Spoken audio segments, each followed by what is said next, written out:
Assalamualaikum warahmatullahi wabarakatuh. Selamat siang semuanya. Kami dari kelompok 5 akan membahas tentang jurnal 5 untuk mata kuliah teknologi pangan dengan judul CO2 Riser Dairying Complete with Moderate Electric Fail for Examination of the Mass Transfer Phenomenon Tomato. Adapun anggota kelompok kami, yang pertama itu Ajeng Widari Putri, yang kedua Jessica Sembiring, yang ketiga Madalena Sardi, dan yang keempat Mercy Karisti. Dan yang untuk pertama akan dibahas oleh Ajeng Widari dengan tema tujuan penelitian. Tomat terdaftar sebagai sayuran yang paling banyak dikonsumsi di seluruh dunia, dengan pasar yang menguntungkan ke industri tomat kalengan kupas. Dalam pengertian ini, metode alkali biasanya dilakukan sebagai metode pengelupasan, tetapi dengan dampak parah terhadap lingkungan. Oleh karena itu, penelitian ini ditunjukkan untuk memodifikasi permukaan kulit tomat dengan menggunakan pengeboran laser CO2 dengan ukuran porsi yang berbeda dan ditambah dengan medan listrik sedang. Selanjutnya ada metode penelitian. Pada umumnya pengelupasan tomat menggunakan metode alkali, tetapi dampak menjadi merusak lingkungan. Oleh karena itu, metode ini dimodifikasi menjadi pengeboran laser CO2 dengan ukuran pori yang biasa. Selanjutnya ada bahan yang digunakan pada metode ini adalah tomat segar hibrida sebanyak 30 kilo disimpan di lemari es sampai ingin digunakan.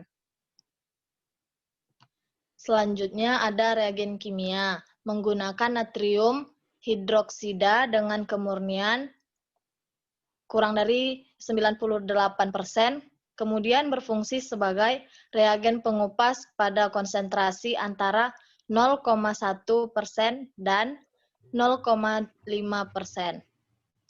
Selanjutnya itu ada bahan CO2 penyimpanan laser. Prosedur pengeboran dilakukan menggunakan CO2 dengan panjang gelombang antara 10,57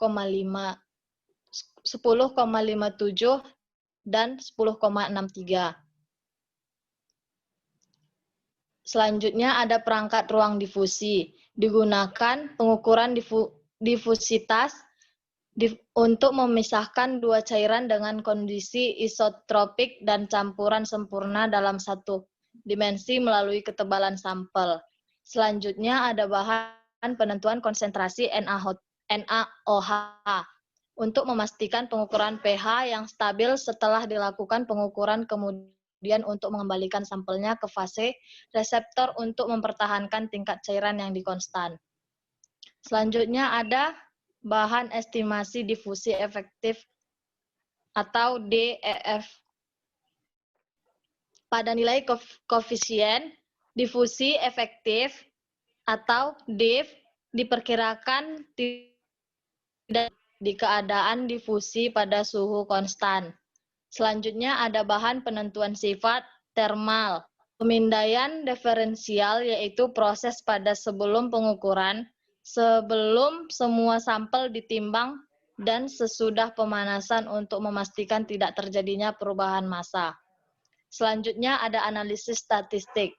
Menggunakan desain eksperimental multifaktorial untuk menilai hubungan antara faktor. Oke, selanjutnya akan dilanjutkan oleh Baik, selanjutnya akan saya lanjutkan, yaitu tentang hasil dan pembahasan. Yang pertama, penentuan ukuran pori distribusi dan kondisi operasional.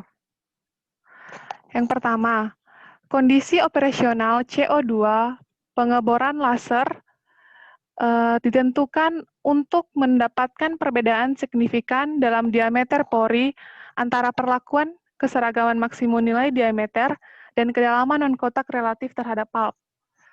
Diameter pori untuk berbagai kondisi operasional diuji dengan pengoboran laser CEU2, ditujukan pada gambar berikut. Nah, jadi teman-teman di sini ada dua gambar, diambil dua sampel yaitu B dan C. Jadi di sini ada perbedaan diameter pori antara sampel B dan C, seperti yang terlihat pada gambar. Nah, selanjutnya ada bentuk geometris dari pori dan dampak CO2 sinar laser pada permukaan tomat yang ditunjukkan pada gambar pada slide selanjutnya. Jadi gambar ini untuk membedakan fase yang berbeda dari kerusakan jaringan yang mungkin mewakili tingkat distribusi energi di sekitar pori-pori dan konduktivitas termal dan kapasitas. Next slide. Nah, ini adalah yang paling atas ini perbedaan 3 gambar dari diameter pori-pori tomat.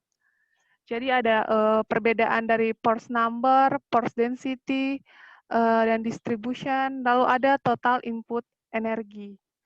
Nah, jadi yang perlu diperhatikan adalah terdapat beberapa daerah temperatur yang perlu dipertimbangkan, di mana ada denaturasi protein, penguapan air jaringan, dekomposisi molekul organik jaringan, dan pembakaran atau penguapan. Faktanya, kedalaman pengoboran laser dan zona yang terpengaruh panas tampaknya meningkat karena energi termal laser, melebihi kapasitas material untuk mendistribusikan energi ke area lain. Pada penelitian ini, karena proses pemboran terjadi penurunan berat sampel pada kepadatan pori-pori yang diuji yang disebabkan oleh hilangnya kulit tomat. Next slide.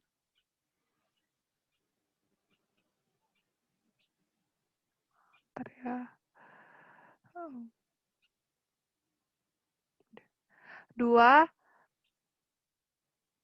Bentar ya guys.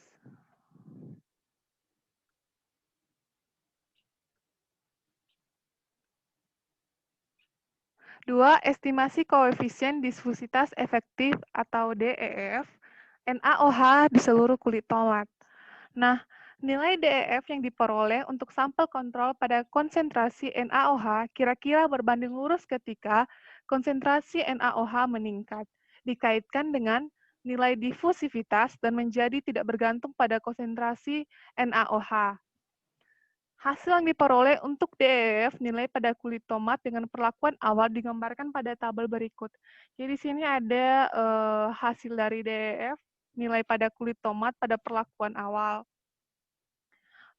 Yang pertama ada pore diameter atau diameter daripada pori-porinya ada 127,92 lebih kurang 5,45. Lalu ada pore density-nya atau densitas pori-porinya ada 249. Lalu ada larutan NaOH-nya dengan standar deviasinya ada 0,1, 0,3, dan 0,5. Lalu selanjutnya juga ada di pore diameter yang kedua ada 194,39 lebih kurang 12,5 dengan pore density 249 dan dengan larutan NaOH yang sama dengan standar deviasi 0,1, 0,3, dan 0,5.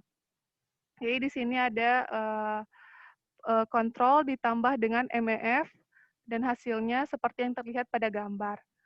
Lalu ada dari penjelasan di atas, faktor yang diuji menunjukkan perbedaan yang signifikan antara p-value atau lebih kecil dari 0,05. NaOH menunjukkan efek positif pada nilai DEF pada semua kepadatan pori dan diameter pori seiring dengan peningkatan konsentrasi. Dari semua penelitian menunjukkan bahwa ada pengaruh positif diameter pori-pori yang lebih besar. Jadi dalam hal ini terjadi peningkatan diameter pori.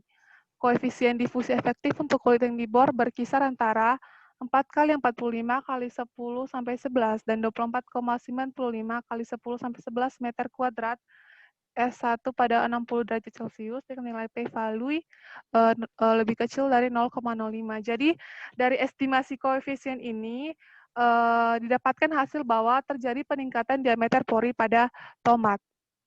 Next slide.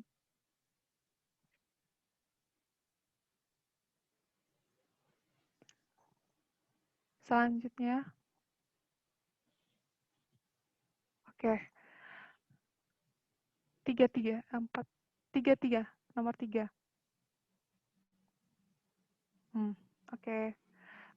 Selanjutnya yaitu analisis parameter tekstur. Dalam analisis lakukan bola sampel kulit tomat, diperoleh faktor dominan pada kulit tomat di mana terjadi aliran plastis pada tahap awal, diikuti oleh pembentukan langsung pipit dengan akibat perforasi dan akhirnya fraktur radial. Meskipun nilai yang diperoleh dalam penelitian ini tidak berbeda secara signifikan antara diameter pori yang diuji, ternyata terdapat nilai dari kontrol ketika kepadatan pori meningkat, terutama pada diameter pori. Hasil penelitian menunjukkan bahwa kulit tomat yang menjalani pengoboran laser ditambah dengan MEF sebagai perlakuan awal menjadi lebih kaku dengan meningkatnya diameter pori. Lalu di sini ada juga modulus Young, hasilnya meningkat dengan peningkatan diameter pori dan kepadatan pori untuk semua kasus yang diteliti. Selain itu, hubungan langsung ditemukan antara koefisien difusi dan konsentrasi NaOH. Selanjutnya,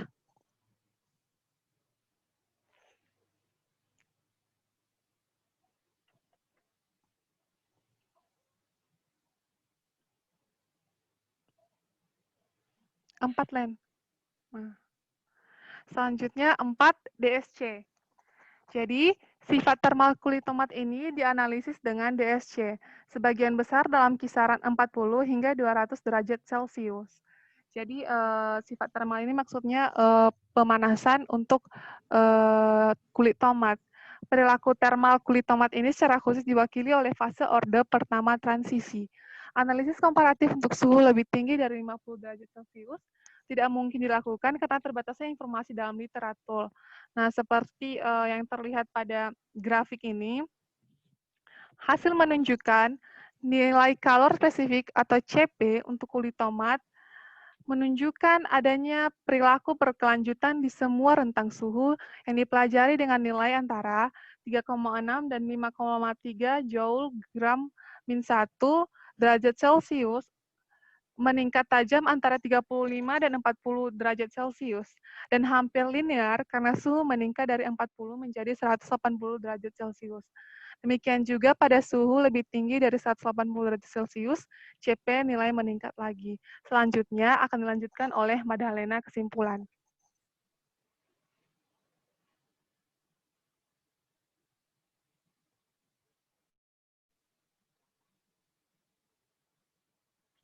Nah, selanjutnya itu kesimpulan dari jurnal ini, yaitu metode alkali sering digunakan sebagai metode pengelupasan, namun sangat berdampak parah pada lingkungan. Oleh karena itu, dalam metode di penelitian ini, pengelupasan lebih berfokus pada modifikasi permukaan kulit tomat dengan menggunakan laser CO2. Selanjutnya, analisis difusi NaOH di seluruh kulit tomat yang telah dimodifikasi dengan pengoboran laser CO2 ditambah dengan MF atau medan listrik sedang, kemudian itu didapatkan hasil modifikasinya itu peningkatan nilai DF sebesar 2,3 kali lipat dibandingkan dengan nilai yang tidak dimodifikasi permukaan. Nah, penelitian ini menemukan bahwa diameter pori, suhu, dan konsentrasi NaOH memiliki pengaruh yang paling signifikan. Begitu pula dengan keberadaan pori-pori pada permukaan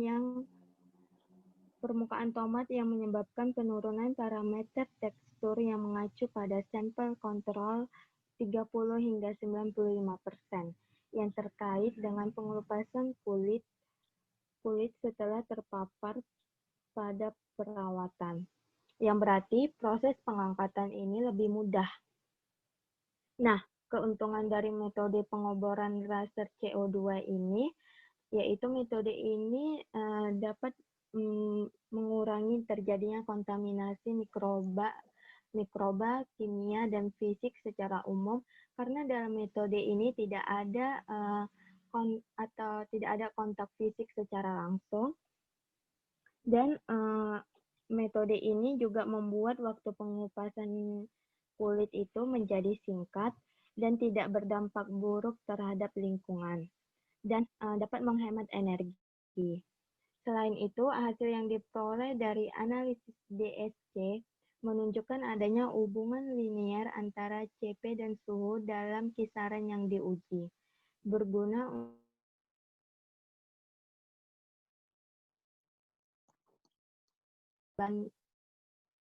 CO2 terbatas perawatan tradisionalnya. Nah, jadi sekian dan terima kasih. Jadi, begitulah hasil diskusi kami dari kelompok 5 mengenai teknologi laser untuk pengelupasan kulit tomat. Sekian dan terima kasih. Assalamualaikum.